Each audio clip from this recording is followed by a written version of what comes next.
भारत माता की। इतनी बड़ी संख्या में सब लोग उपस्थित हैं और भारत माता की जय बोलने में हम कंजूसी कर रहे हैं, ये बात ठीक नहीं है।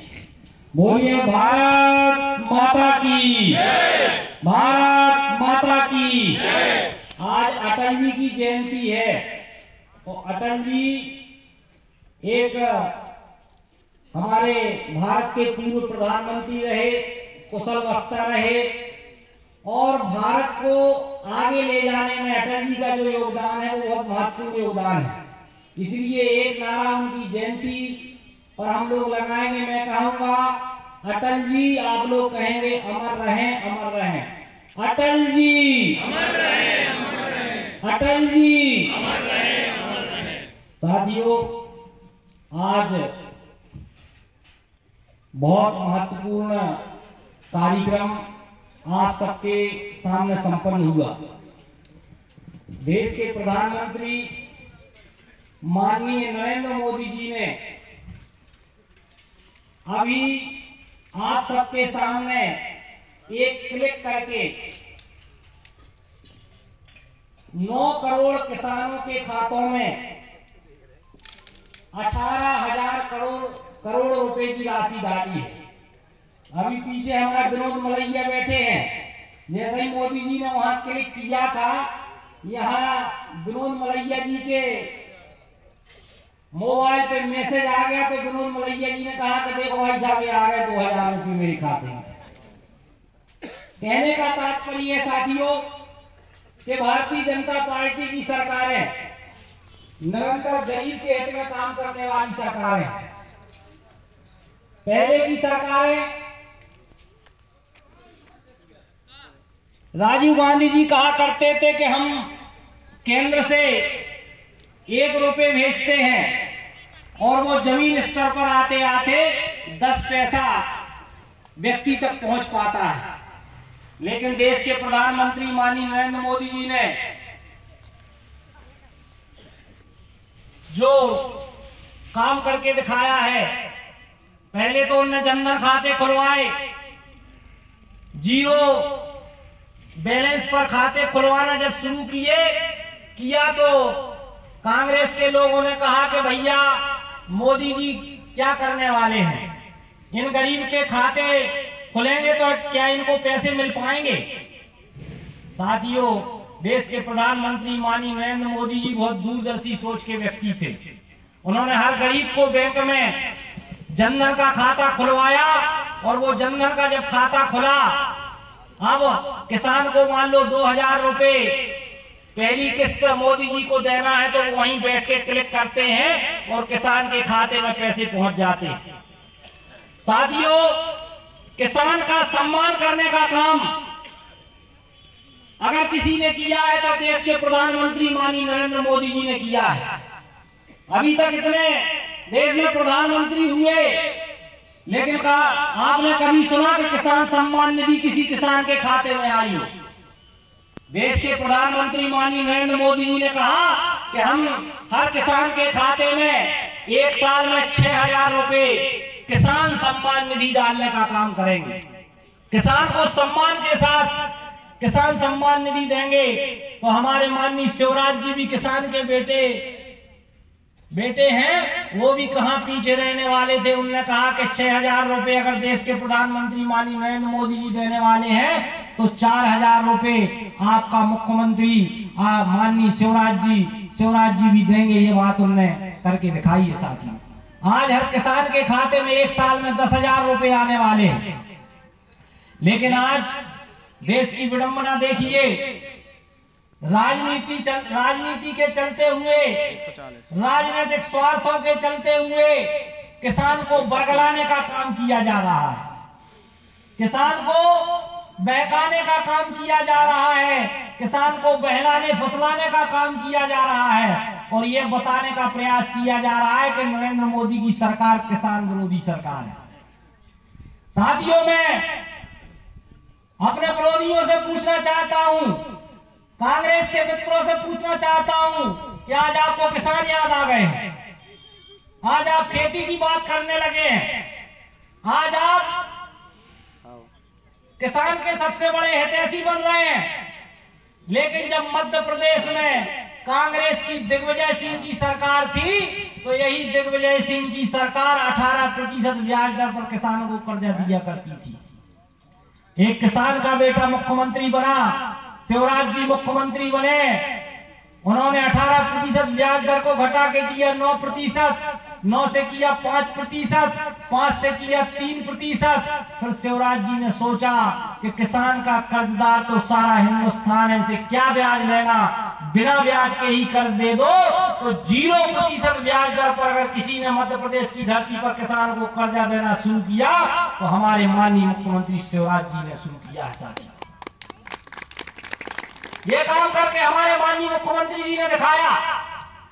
खेती को फायदे का धंधा बनाने का काम अगर किसी ने किया तो हमारे माननीय मुख्यमंत्री शिवराज सिंह चौहान जी ने किया। फिर शिवराज जी ने कहा कि 0% ब्याज दर पर कर्ज नहीं देंगे, खाद और बीज के लिए 1 लाख रुपए ले जाओ और वापस दे जाओ 90,000 रुपए। ये काम करके, चमत्कार करके देश के प्रधानमंत्री माननीय नरेंद्र मोदी जी ने दिखाया, हमारे मुखिया माननीय शिवराज जी ने करके दिखाया है साथी। और आज ये लोग किसान के सबसे बड़े हितैषी बन रहे हैं। खेती को फायदे का धंधा बनाने का काम अगर किसी ने किया है तो वो शिवराज जी ने किया है साथियों। कृषि की विकास दर कांग्रेस के शासनकाल में 2-3% हो जाया करती थी तो ये कांग्रेस के लोग अपनी पीठ थपथपा लिया करते थे कि वाह हमने तो बहुत कमाल कर दिया, खेती की विकास दर हमने 3% पहुंचा दी। लेकिन साथियों मैं आपको बताना चाहता हूं, विगत 15 वर्षों से मध्य प्रदेश में खेती की विकास दर, कृषि की विकास दर 20% से ऊपर है। 2 बार कृषि कर्मण अवार्ड, जो खेती का सर्वोच्च अवार्ड होता है, कृषि का सर्वोच्च अवार्ड होता है, वो मध्य प्रदेश की सरकार को, शिवराज जी की सरकार को मिला है। ये काम माननीय शिवराज जी ने करके दिखाया है। खेती को फायदे का धंधा बनाने का काम अगर किसी ने किया है तो शिवराज जी ने किया। अब आप लोग कहेंगे कि ये कैसे किया उनने, साथियों इसके लिए उनने बहुत मेहनत की। कांग्रेस के शासनकाल में बिजली जहां 5-6 घंटे मिला करती थी, मात्र 2900 मेगावाट विद्युत की उपलब्धता थी, तो शिवराज जी ने उस उपलब्धता को बढ़ाया और आज 18,500 मेगावाट से भी ज्यादा बिजली मिल रही है। अटल ज्योति योजना के अंतर्गत 24 घंटा बिजली देने का काम भारतीय जनता पार्टी की सरकार में हो रहा है। किसानों को 10 घंटे बिजली देने का काम भारतीय जनता पार्टी की सरकार में हो रहा है। और तो और खेती को फायदे का धंधा बनाने के लिए उनने सिंचाई का रकबा बढ़ाया। जब कांग्रेस का शासनकाल था तो मात्र 7.5 लाख हेक्टेयर जमीन पर सिंचाई होती थी। हमारे शिवराज जी बड़े अच्छे से बताते हैं कि राजा नवाब ये सारे लोग मिलके कांग्रेस ने 60 साल मध्य प्रदेश की धरती पर राज किया और सिंचाई का रकबा कितना था? 7.5 लाख हेक्टेयर 60 साल में। और देश हमारे माननीय शिवराज जी ने सिंचाई का रकबा बढ़ाने का काम किया और ये सिंचाई का रकबा 6 गुना से भी ज्यादा हमने बढ़ा दिया। 742 लाख हेक्टेयर से भी ज्यादा जमीन पर आज मध्य प्रदेश की धरती पर सिंचाई हो रही है। इसके लिए शिवराज जी ने बहुत मेहनत की। छोटे बांध, बड़े बांध, मध्यम बांध और तो और नदियों को जोड़ने का अटल जी का ड्रीम प्रोजेक्ट भी मध्य प्रदेश की धरती पर अगर किसी ने साकार करके दिखाया है तो हमारे मुख्यमंत्री माननीय शिवराज जी ने साकार करके दिखाया है। अभी आप लोग याद करिए 4-5 साल पहले नर्मदा जी के पानी को 350 मीटर लिफ्ट करके 90 किलोमीटर दूर ले जाकर छिप्रा जी में डाल दिया गया, जिससे मालवा की सूखाग्रस्त धरती को सस्य श्यामला बनाने का, सिंचित करने का काम देश माननीय शिवराज जी ने करके दिखाया है। साथियों शिवराज जी ने कहा है कि अभी नर्मदा और छपरा जुड़ी है, नर्मदा और गंभीर को जोड़ने का काम जारी है। यमुना, काली, सिंध, नर्मदा, पार्वती को जोड़कर किसान की 1-1 इंच भूमि को सिंचित करने का संकल्प माननीय शिवराज जी की सरकार ने, भारतीय जनता पार्टी की सरकार ने करके दिखाया है। निरंतर किसान के हित में भारतीय जनता पार्टी की सरकारें काम कर रही हैं। निरंतर किसान की बात करने का काम भारतीय जनता पार्टी की सरकारें कर रही हैं। और जब ऐसे किसानों को कोई बहलाने का काम, बरगलाने का काम करता है तो उसका उत्तर देने का काम भी हम किसान बंधुओं को करना है। हमारी बड़ी संख्या में मातृशक्ति बैठी है, माताओं बहनों के महिला सशक्तिकरण का काम अगर मध्य प्रदेश की धरती पर किसी ने किया है तो हमारे माननीय मुख्यमंत्री शिवराज जी ने शुरू किया है।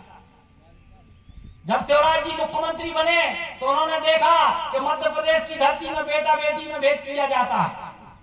बेटा आता है तो खुशियां मनाई जाती हैं, मिठाइयां बांटी जाती हैं, बतासे बांटे जाते हैं, और अगर बेटी पैदा हो जाती थी तो माँ का भी चेहरा उतर जाया करता था।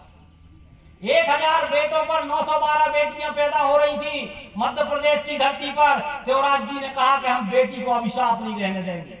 मध्य प्रदेश की धरती पर अगर बेटी पैदा होगी तो लखपति पैदा होगी। उन्होंने लाडली लक्ष्मी योजना बनाई और लाडली लक्ष्मी योजना बना के उनने बेटी के माता पिता को 30,000 के बचत पत्र खरीद के दिए, जिसका फायदा यह होगा कि बेटी 5वीं पास करके 6वीं में जाए तो 2,000 रुपए, 8वीं पास करके 9वीं में जाए तो 4,000 रुपए, 10वीं पास करके 11वीं में जाए तो 7,500 रुपए, और 11वीं और 12वीं में 200 रुपए महीना अतिरिक्त। और अगर बिटिया प्रथम श्रेणी में पास हो जाती है तो गांव की बेटी कहलाएगी और कॉलेज में पढ़ने के लिए 5,000 रुपए महीने अतिरिक्त पाएगी।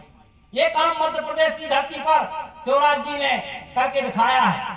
बिटिया स्कूल जाए तो ड्रेस निःशुल्क, किताबें निःशुल्क, 12वीं तक की शिक्षा निःशुल्क, और तो और चुनाव में भी 50% बेटियों को आरक्षण देने का काम अगर किसी ने किया है तो हमारे माननीय मुख्यमंत्री शिवराज सिंह चौहान जी ने किया है। शिक्षक जैसी नौकरियों में 50% आरक्षण देने का काम हमारे माननीय शिवराज जी ने महिलाओं को किया है। और तो और पुलिस जैसी नौकरियों में जहां लोग कहा करते थे कि पुलिस का काम तो पुरुषों का काम है, तो शिवराज जी ने 33% पुलिस जैसी नौकरियों में भी आरक्षण देने का काम महिलाओं को किया है। शिवराज जी का कहना है कि अगर महिलाओं के, बेटियों के हाथों में डंडे थमाएंगे तो अराजक तत्वों की, गुंडों की अकड़ ठिकाने आ जाएगी। ये काम मध्य प्रदेश की धरती पर शिवराज जी ने करके दिखाया है। शिवराज जी का मानना है कि यत्र नार्यस्तु पूजन्ते रमन्ते तत्र देवता, जहां नारियों की पूजा होती है वहां देवता निवास करते हैं। शिवराज जी ने जो पहला कानून बनाया, हमारी बेटियों के साथ कोई दुर्व्यवहार करता है, कोई गलत काम करता है तो सबसे पहले उसको फांसी पर लटकाने का कानून मध्य प्रदेश की धरती पर शिवराज जी ने बनाया। शिवराज जी का मानना है कि ओस की एक बूंद सी होती हैं बेटियां, स्पर्श खुरदरा हो तो रोती हैं बेटियां, और रोशन करेगा बेटा तो बस एक ही कुल को, 2-2 कुलों की लाज को धोती हैं बेटियां। और कोई नहीं है दोस्त एक दूसरे से कम, हीरा अगर है बेटा तो मोती है बेटियां। महिला सशक्तिकरण का काम मध्य प्रदेश की धरती पर अगर किसी ने करके दिखाया है तो हमारे माननीय शिवराज जी ने करके दिखाया है। माननीय प्रधानमंत्री जी ने नारा दिया बेटी बचाओ बेटी पढ़ाओ, इसको साकार करने का काम, इसको धरातल पर उतारने का काम हमारे माननीय मुख्यमंत्री शिवराज जी ने करके दिखाया है। भारतीय जनता पार्टी की सरकार ने करके दिखाया है। साथियों, आज देश के प्रधानमंत्री माननीय नरेंद्र मोदी जी आपके लिए काम कर रहे हैं।